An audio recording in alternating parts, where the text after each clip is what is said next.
এরপরে কথা বলবো না। আমাদের যা কথা বলবার থামবার, ঠিক আছে? সবাই তো আপনার কথা শুনতে চান না, আমার কথা শুনতে চাইলে আমার ক্লাবে অন্য সাবজেক্ট নিয়ে কথা বলবেন বলবো। এখন আমি এসব নিয়ে কোনো কথা বলবো না। তোরা দাঁড়িয়ে আছিস, সরি, কিন্তু আমার কিছু করার নেই, বলবো না। আমরা কি এটা চালাবো যেটা বললেন? হ্যাঁ, আমি যেটা প্রকাশ্যে বলি সেটা বলি, কোনো দাদার ভয় পেয়ে কথা বলি না। কিন্তু ওভারঅল 7টা গোল, আজকে তো খুশির দিন।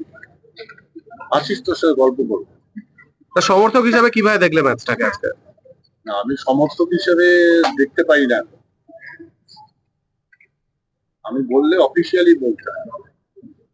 তোমার এই ম্যাচুরিটি হওয়া উচিত, আরো ম্যাচিওর হও, তারপরে কথা বলো।